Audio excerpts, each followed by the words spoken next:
Ladies and gentlemen, boys and girls, dogs and cats, welcome back to the Hands Down Podcast, where we talk sports hands-free. And guys, let me know. I'm maneuvering, I'm tinkering with some things. I might change my logo, I might not change my logo. It's the thumbnail. Do we like it? Do we not? Let me know. In today's episode, I'm thinking today's only going to be a basketball-only topic.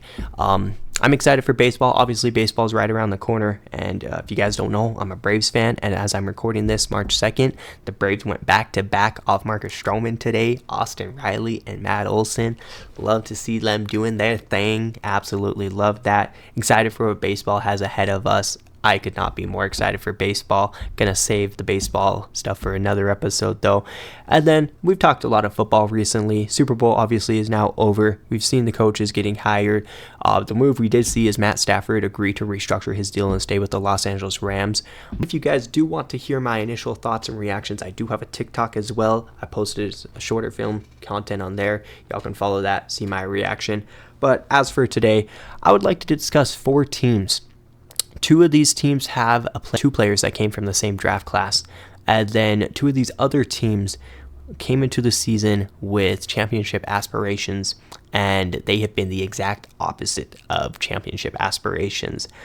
What are those teams? Who are those teams? And how are they going to finish? Find out in this week's episode. Let me start by saying this. This NBA season has been absolutely bananas. Badonkers, if you will. It's been insane. We've seen PJ Tucker, a no name, get traded twice within 3 days, 3 times within 2 days, whatever it was. And then we've seen Luka Doncic, a franchise player, star player, all NBA level player, get traded to the Los Angeles Lakers. This NBA season has been nothing short of exhilarating. We've seen it be exciting, competitive. We've seen a lot of player movement. As an NBA fan, I could not be more entertained. I could not be more intrigued. Okay, I probably could be a little bit more intrigued, but I've been very satisfied, I guess is the word I'm looking for, with this NBA season. Obviously, coming into this year, it was every team's purpose to dethrone the Boston Celtics. And I think one question each NBA executive or GM was asking themselves is, how can I beat Boston in a 7-game series? And what type of roster do I have to build to match up with a Jaylen Brown, with a Jason Tatum, with Drew Holiday, with a Derek White, and with a Kristaps Porzingis? In a 7-game series, 9 times out of 10, Boston is most likely going to win that game. So your job as an NBA exec, GM, was to build that roster. And there's been a lot of that crazy things that's happened in the NBA this year, obviously, but there's been 4 teams in specific that have kind of stood out to me, as 2 of them have been surprising. If it was definitely not on my bingo card that these teams would be playoff teams and as competitive as they are. And then there's been 2 teams that coming into this year had championship aspirations, should be a championship contending team, have the players to do so, and have been the exact opposite. They have went up for a layup and airballed. They have missed the rim, missed the net, missed the backboard. They've missed everything.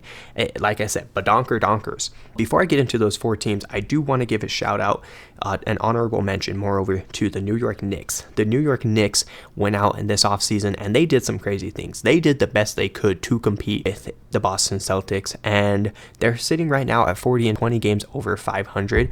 So you can make an argument that they've been a top team. My only problem is they're 3 against Boston. And this is a New York Knicks team that went out this season and they spent 5 first-round picks. It's more than fingers I have. 5 first-round picks to get Mikal Bridges to bring the Nova brothers back. And then after that, they shortly traded Nova brother away to get Karl-Anthony Towns. But 10 times out of 10, when you can trade Julius Randle and Dante DiVincenzo, who, by the way, Julius Randle hadn't played with the Knicks the prior season. Get it, he can be an all-NBA type player, but he didn't mesh well with the Knicks. His spacing was very interesting, and the Knicks wasn't his home, is the best way to put it. But when you can turn a Julius Randle and a Dante DiVincenzo into a Karl-Anthony Towns, you do that trade 10 times out of 10. So I will give an honorable mention to the New York Knicks for going out and building a very competitive, complete roster with a Jalen Brunson, with a Karl-Anthony Towns, with a Mikal Bridges, with an OG Anunoby, and Josh Hart. That team's pretty good. And on paper, they probably can match up with Boston because Thibodeau plays them like 40 to 45 minutes a game. The only problem, like I said, though, is they can't match up with Boston because they are 0-3 against Boston this year. Jason Tatum is their dad practically. He's averaging like 39 and 6 against the Knicks this year. He went off on opening day. I've watched 2 of the 3 games against Boston and New York. One of those games was opening day when Jason Tatum went off and showed why Boston was the team they are. And then the most recent game I watched was their last one they played. The middle game in between, I heard about. I wasn't able to watch it. But in that game, New York had been playing good ball. Karl-Anthony Towns obviously been meshing in well with them. It wasn't a first game in there. It wasn't a first month in there. They've had time to mesh well together. And it wasn't an entertaining game. The Knicks made a run in the third quarter to make it semi-competitive, but it didn't last long, and there wasn't much after that. Boston has dismantled New York every single time. So I will give the flowers to New York for building a competent team. They just haven't been able to overcome that hump of beating Boston yet. Without further ado, though, the 4 teams. First team I'm going to talk about, the first 2 teams I'm going to talk about are the positive teams, the team I've been impressed with and the teams I'm shocked by. The second 2 teams that I'm going to talk about are the teams that I'm like, whoa, what are we doing? You guys on paper have a much better roster, but record-wise, you're not even in the playoffs. What the fuck is going on? First team, though. Detroit basketball. That's a crazy thing to say, but Detroit basketball. Guys, I have had so much fun watching the Pistons play this year. Albeit I haven't watched a lot of Pistons games, but the games I have watched have been it's been fun. I said it. The Detroit Pistons are playing basketball, and it's fun to watch. And it's crazy because if you look at this team a year ago, there was the whole you hired Monty Williams to be your coach, and that didn't work out. He was really good for you, obviously, when he was with the Suns, and he came over and he just made a lot of questionable decisions. He wasn't playing the right players, and their record, it was a dumpster fire. So kudos to JB Bickerstaff for coming over and turning this franchise around in a year. It's almost like the Washington Commanders, which is a bad analogy, but it's an analogy where from bad to good, kind of. But JB Bickerstaff has came over, and Detroit is the 6th seed right now. They're 34-27, I think, right now as we speak, and they're not in the play-in. They are in the playoffs right now as we speak, and they have been fun. Cade Cunningham is a dog. EAWG. Dog. He has been exhilarating to watch. He's been fun to watch. He makes Detroit basketball fun again, and he has good. Okay, let me say this. I don't think the Pistons are going to make a strong playoff run. I think they could be a sneaky team that people don't really care about much, so they don't play their best basketball, and maybe you can give them a run for their money. But I think when it comes down to it, they're going to fall short. They maybe can get out the first round. I don't see them getting out of the first round. But they've been a competent team, and I hope that they can prove me wrong and go further than that, because Malik Beasley has been on a tear this season. I'm pretty sure he has shot and made, or if not, is shot the most threes. I'm pretty sure it's shot and made. If not, it's made the most threes in the NBA this season. And I know Malik Beasley, that's in a league where Steph Curry, James Harden exist. Malik Beasley has the most threes made. It's crazy. But also, if you look at it from Beasley's standpoint, he has nothing to lose. He came over as a team that didn't have high aspirations. You can come out and you can ball out and you can get a payday for your next team, or you can come and try to help this team be competitive, and that's what he's done. And it's been so fun watching the Detroit Pistons play basketball. Cade Cunningham has that dog in him. He's been very entertaining. JB Bickerstaff, got to give him my flowers. And that's about it. I mean, they brought in Tobias Harris, but Detroit didn't do anything crazy. They didn't go spend a lot of money. They didn't go do a bunch of crazy things to go get a top name player. They've just been playing fundamental sound basketball. So I got to give my kudos to Detroit. They have definitely been a surprising team to me. Not a team I would have expected to be in the playoffs. Not a team I would have expected to be a top 6 seed. But yet, here they are, 6th seed. Playoff contention right now. There's still 25 games left, so maybe they fall off. I hope they don't. If they fall off, I'll take I still stand by what I say, because Cade Cunningham, first time All-Star, still been a great player, and they've already surpassed their win total from last year, and the sky is the limit. They're only going to get better from this point on. And keep in mind, this is what they've done without Jaden Ivey. Jaden Ivey went down with the injury for this season early in the year, so they don't even have their fully healthy competitive roster, and they're going to have a little bit of money. Maybe somebody comes to Detroit basketball next year.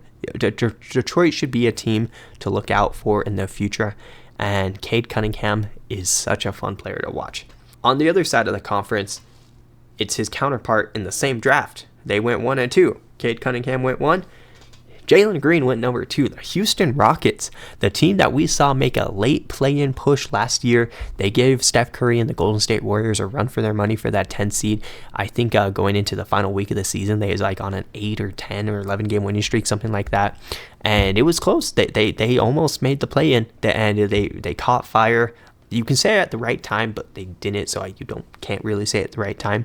But the Houston Rockets have been a fun, exciting team too, and they are exceeding expectations.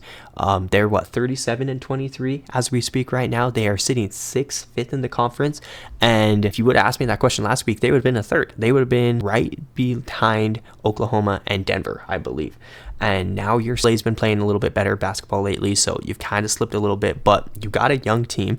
Fred VanVleet has been amazing. He's been that veteran, a perfect veteran for that roster, because he can help Jalen Green out in all his ways, and you can put him in that starting lineup and he can be that guy. Heck, he doesn't even need to suit up, and he just can be a vocal point on the bench. I love what Houston's got over there. And then Ime Udoka, he's a great coach. I'm not out considering just NBA coaching and not all the stuff that's gone on with him outside of coaching. He's been great. He led a Jason Tatum, a Jaylen Brown team to what they could be, and then he added stuff. But he was a great coach with Boston, and then he's came over and he's done the same thing with the young players here. He's made Jabari Smith Jr. a better player. He's made Alfred Sengun a better player. He's made Jalen Green a better player. Like I'm thoroughly impressed with Detroit and Houston as two teams who didn't do a lot off-season wise. Like I said, Detroit went out and got a Tobias Harris. They didn't go out and sign a marquee free agent. And then with Houston, all they kind of did is they just let their team get a year older. And it's been super fun. The Rockets, Amen Thompson and hey, that's funny. I just now thought about this. Sorry. Detroit has Asar Thompson and Houston has Amen Thompson. They're twins. They both they both got drafted in the league. I didn't put that together till now. Sorry. Funny random moment.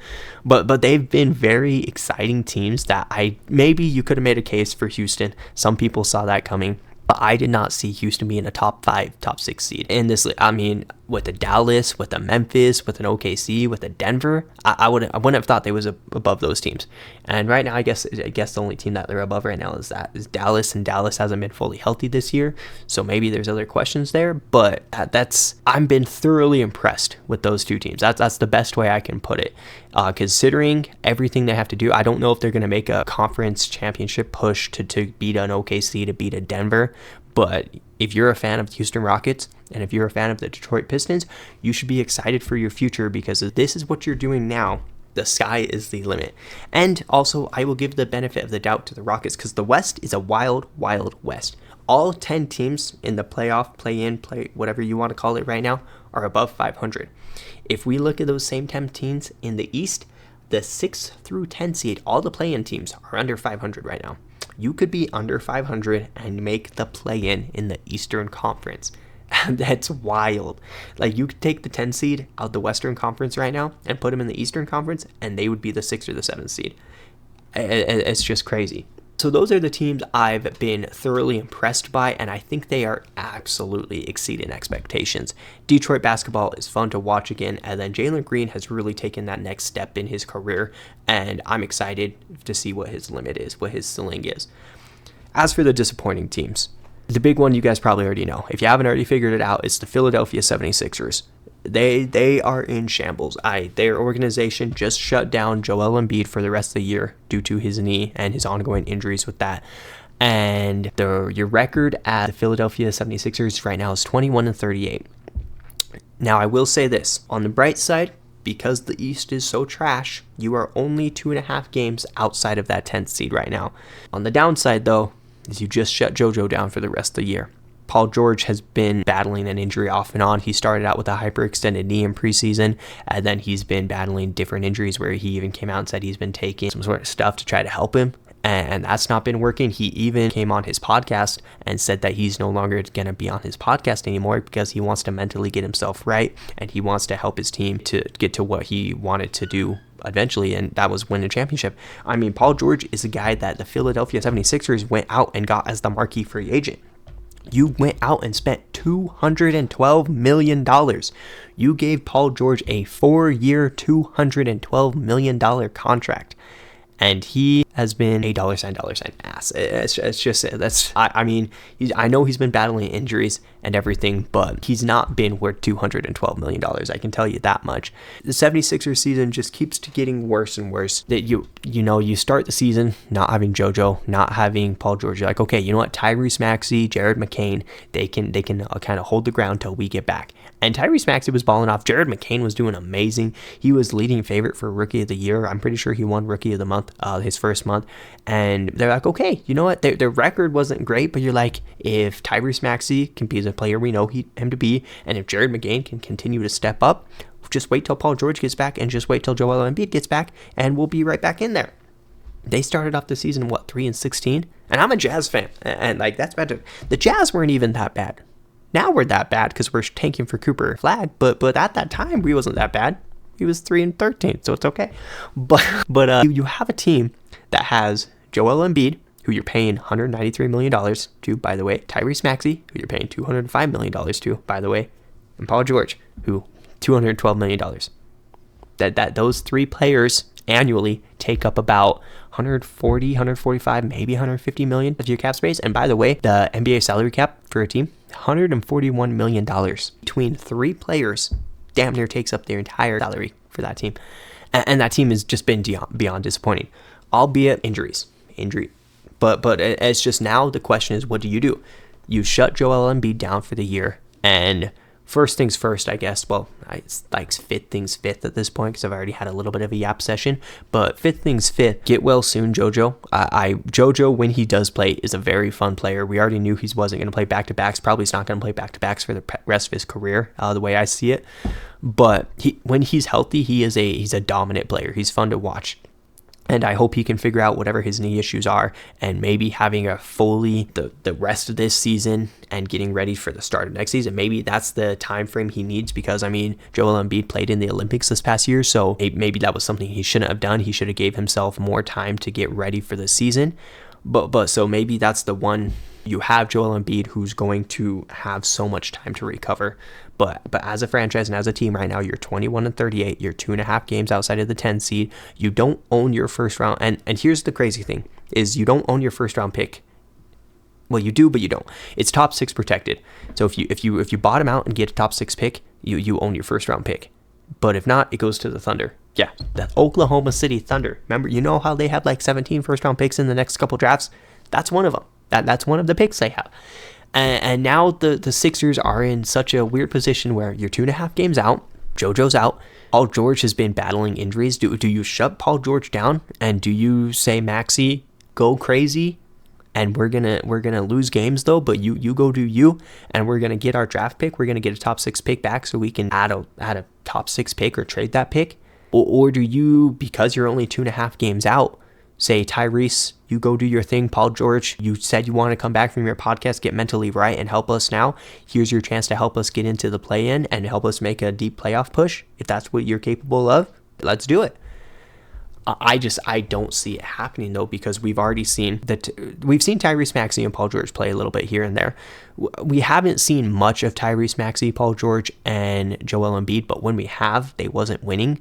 So I don't see why they would win now without Joel Embiid. If you're the Sixers, you came into this year with championship aspirations. You went out and you made the big marquee move to get Paul George. But your season's just been the exact opposite of it. And you have so much money tied up into those three players. All three of those players are on $200 million contracts. With the exception of Embiid, it's only $193 million, but damn near $200 million. I think if I'm the Sixers, you shut Paul George down. You want to make sure he gets himself healthy. He gets himself ready for next season. You don't want to risk any other injury risks that he might get this year. You tell Tyrese Maxey to ball out. You go crazy. And next year, you come back with a healthy Paul George, with a healthy Joel Embiid, with a healthy Jared McCain and Tyrese Maxey, and then whatever you choose to do with the 6th overall pick. And that can be your year. I mean, your championship window isn't necessarily closed. It's just I don't think it's open this year. So the Sixers, hey, Philly. The Eagles won the Super Bowl. You can't win them all, right? That's all I'll say. Get well soon, JoJo. On the other side, it's a similar team. Came into this year with championship aspirations. You have an all-time great on your roster, you have an all-NBA type player on your roster, and that is none other than the Phoenix Suns and Kevin Durant and Devin Booker. And they have been abysmal to watch. This reminds me of the Brooklyn Nets with Kevin Durant, Kyrie Irving, and James Harden, except worse. And it's almost the same big three, because if we look at Kevin Durant, Kyrie Irving, and James Harden, you can make the argument that injuries is what affected that, and that's a good argument. Injuries did affect that, but it was also coaching. 3 pure people who need the ball. James Harden needs the ball in his hands, especially at that time in his career. Kevin Durant needs the ball in his hands at that time in his career. And then Kyrie kind of was the playmaker that they needed, but it was 3 guys who all needed the ball in their hand, and it wasn't working. And the Phoenix Suns, who just they was in the championship against the Bucks a couple years back, had a Chris Paul, Devin Booker, Cam Johnson, Mikal Bridges on your roster. You're in the game. And I mean, I get it. When Kevin Durant's name's out there, you go and get Kevin Durant. But you pair up another big three. This is very similar to a Brooklyn, where you go out and you get the Kevin Durant, Devin Booker, which is Kevin Durant, James Harden, and then Bradley Beal, Kyrie Irving. Bradley Beal is significantly worse than Kyrie Irving, though. I don't see how it's going to work, because if we look at it this way too, Bradley Beal's natural position is a 2. He can't play a 1. He could play a 1 in Washington, because Washington just does. They just hoop out there. That's all they care about right now. And then Devin Booker, he kind of reminds me of Donovan Mitchell in that sense. He's a 2. He's a pure 2, shooting guard. He can play point guard, and he has playmaking abilities, but I wouldn't trust him with being my point guard and with being my playmaker on a night-to-night basis.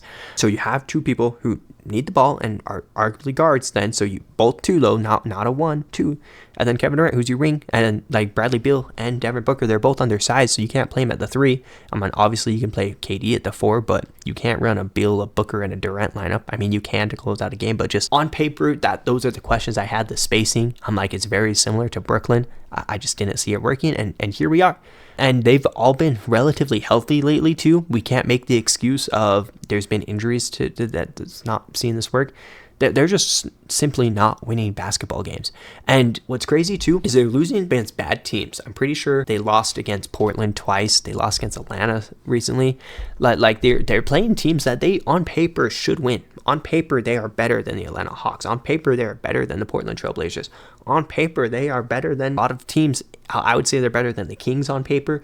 I would say they're better than the Clippers on paper. But yet the Kings and the Clippers have better records for them. And if you're the Suns, you're sitting at 28-32. Similarly to the Philadelphia 76ers, you're at the 10 seed. You are 3.5 games out of the Mavericks right now. But the other crazy thing is Kevin Durant just came out and basically said he's leaving Phoenix. There was obviously the whole trade speculation with them wanting to get Jimmy Butler coming into the season, or coming into the trade deadline, right? But they couldn't move Bradley Beal's contract, and Bradley Beal wouldn't waive his no trade clause. And I also, outside of maybe Miami, I don't know what team would want to take Bradley Beal's contract, because Bradley Beal's making a bag. He's making, shout out Washington for paying him the back. Bradley Beal he's making $50 million annually, and he is on a 5-year, $251 million deal. Similarly to the 76ers, a little quick rant session, but similarly to the 76ers, you know how Sixers are paying 3 guys $200 million? You want to know who else is paying 3 guys $200 million? The Phoenix Suns. And the Phoenix Suns actually have the second highest cap room, whatever you want to say, in all of NBA. They are paying Kevin Durant $194 million. They are paying Bradley Beal $251 million, and they are paying Devin Booker $220 million. That's a lot of money. And if we look at their cap for this year, it's a big number. Ready? So let's see if I pass math and I'm good at this. The NBA salary cap is $141 million. And don't ask me how the salary cap works, because it's way too complicated. But NBA salary cap is $141 million. The Phoenix Suns salary cap is currently sitting at $220,708,856. I'm not going to read it again because I probably couldn't say it again correctly. But yeah, that's a big number. And 3 of those players annually, with Kevin Durant making 50, Bradley Beal making 50, and Devin Booker making 50. Beal technically makes 51, or Durant technically makes 51. That's $151 million annually. That right there surpasses your salary cap. And it's crazy. And now, going back to cap session over, going back to Kevin Durant, You put his name without letting him know in trade talks. Dallas was interested, Houston was interested, Golden State was obviously interested, and he turned down a trade where it would have sent Jimmy to the Suns and him back to Golden State, and he turned that trade down. And he recently then came on to Draymond Green's podcast and said the reason he turned that trade down was he's so invested. He knows how bad this season has been, but he's an expensive player, and he didn't want to ruin, because he's such an expensive player, he didn't want to put the Suns in that type of position where they trade him. He's a valuable asset, obviously, and them have to essentially refigure something out midway through. He didn't want to have to experience and learn a new something. Granted, it would have been going to Golden State, but he's like, we're already here. Let's see it through. Maybe we find our hot spot. Maybe we catch it. We become a play-in team. We get a playoff spot. We are a 7 and 8 seed, maybe a 6 seed. And I mean, if you're an Oklahoma and a Denver team, you don't want to see Kevin Durant and Devin Booker. So I'll give him the benefit of the doubt there that you're like, okay, maybe you do catch fire. But then he also said that he wants to end his career on his own terms, which is all but saying the Phoenix Suns are going to trade him at the end of the offseason. That we saw it last year that it didn't work out. Obviously, they went out to get back Bradley Beal, make things better. That didn't work. And this season has been atrocious. And then you put his name in trade talks like that behind his back. And there's been some speculation where people was coming out and saying that Kevin Durant shouldn't have went on Draymond Green's podcast to say that he wants to control his own destiny, essentially, because just the way that works with the team. But I'm like, it's a business at the end of the day. And if we're being honest, the Suns were the one who put Kevin Durant in that position because they went behind his back, essentially, and put him in trade talks. So all Kevin Durant is saying, hey, if y'all want to trade me, that's cool, but just trade me in the off season. So it's just interesting, and maybe they do. They're only 3.5 games out of it right now, but we have seen a healthy Kevin Durant, a healthy Bradley Beal, and a healthy Devin Booker, and it hasn't worked. And then Kevin Durant also said he didn't. I found this interesting. A little quick yap session again. He didn't refuse the Golden State trade because of his relationship with Draymond. I thought that was a little bit of the speculation because of his fallout there. And I mean, obviously, his relationship was better with Draymond if he's going on Draymond Green's podcast. Yo, KD, I got a podcast. You want to hop on? Okay, kidding. But these two organizations, the Philadelphia 76ers and the Phoenix Suns, coming into this year, had such high aspirations. And I thought the Suns were going to be, I don't know how good of a postseason team they was going to be, because I'm like, going in, you need a big, and they didn't have a big. And that was something I was a little concerned about. But I'm like, in the regular season, I thought the Suns were going to be a great team. I thought KD and Booker was going to be enough to get you into the playoffs. And then I'm like, Bradley Beal might be enough juice to be the third option. He might be one of the best third options in the league. And it just hasn't worked out. Seeing the Suns and the 76ers go out and spend as much money as they have on three specific players, but go out and spend as much money as they have and not even be in playoff contention right now, I'm just bamboozled. I mean, I love the way the NBA is moving and the parity that we can say is happening, because there's no way in hell Kevin Durant should be on a team that's not in the playoffs. But it's crazy to see. So bamboozled, it's the best way to put it. If I'm the Suns, this offseason is going to be interesting, because do you trade Kevin Durant? Nobody's going to take Bradley Beal's contract. Bradley Beal has a player option. He's going to pick up 50 M's. If you're Bradley Beal, you obviously pick that contract up. You're not going to get paid more anywhere else. And if you're Kevin Durant, you voiced your opinion, but you've stayed loyal to your team. So I'll give him that. But do you trade Kevin Durant? But what for? Because I'm pretty sure last I checked, the Suns don't own a first round pick for like the next 3 years. Really, like really, no first round picks for the next 3 years. So maybe you go and trade Kevin Durant and get a little bit of capital out of him. But the thing with Kevin Durant is he's up there in age. I don't think he's gonna get a bunch of draft capital. I mean, we saw Luka Doncic only get traded for one. I mean, granted, Anthony Davis was in that trade. But do we see the Suns trade Kevin Durant and try to get capital out of that way? But then if that's the case, what teams can take that contract?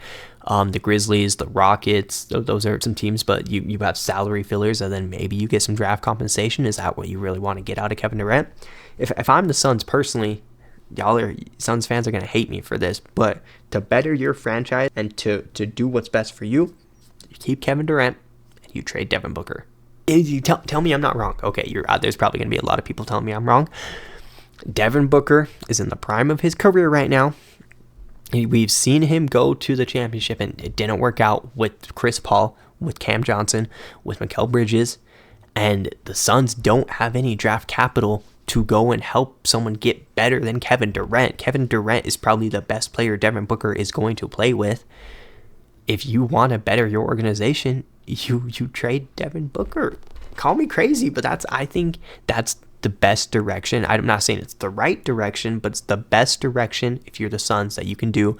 You keep Kevin Durant, you keep Bradley Beal, you can run that, because you have a guard and a wing, and then you trade Devin Booker, you go get a premier player, and you stock up on capital. You go get a point guard, you go get a big. I think that's something that's doable, and you stay semi-competitive in the wild, wild west. That's what I would do if I'm Phoenix. It's probably why Phoenix hasn't hired me as their general manager, though, because I would pull that Nico Harrison type shit, but who knows. But this season, like I said, has been absolutely exhilarating. We see Jalen Green and Cade Cunningham, two players went 1 and 2 in their respective same draft, and they are becoming the best players they can be. And then we see and it's going to be crazy if we go into this postseason. I mean, we don't see a Joel Embiid, a Paul George, a Tyrese Maxey, a Devin Booker, a Kevin Durant, or a Bradley Beal. Holy shit, that would be insane. But talk about parity. I mean, so KD is going to be interesting to see what he does. If I'm KD, I would explore my trade options, obviously. See what you can do to get better. See where you can do to better your own career. But if I'm the Suns, I think Kevin Durant gives you a better chance because you can pair him up with someone maybe not as good as Devin Booker, but you can get capital worth it. If I'm the Sixers, I say I shut it down. I shut it down for this year. You get healthy for next year, and you run it back with a competent, competitive, healthy JoJo, healthy Paul George, healthy Jared McCain, top 6 pick, whether you use that or draft it, or use it or draft it, the same thing, use it or trade it, and a Tyrese Maxey. And as for the Pistons and the Rockets, they're exceeding expectations. If they get past the first round, that is a successful season. The sky is the limit for those teams. Those are the 4 teams that have been not outstanding to me, but a little shocking, surprised, whatever you want to put it. There's been a lot of good teams. Obviously, OKC's been good. Cleveland's been really good, especially for a lot of the speculation coming into this year with how Darius Garland and Donovan Mitchell would play. Evan Mobley has been another creature this year. But those are the 4 teams that have been the most surprising in the best and the worst way possible. And that's all I got for you guys today. Thank you so much for tuning in to the Hands Down podcast, where we talk sports hands-free. Like I said, this week's episode was going to be basketball only. Expect more baseball coming soon. We have flipped over into the next calendar month. It is March. You guys know what that means. March Madness. Will I be filling out 10 brackets for no reason? Yes, I will be. And the NFL draft is getting closer and closer. The combine is going on as we speak. If you guys have any specific topics, any sport things you guys want me to talk about, be sure to leave a comment below. Nonetheless, thank you guys for tuning in to this week's Yap session, and I'll catch y'all in the next one.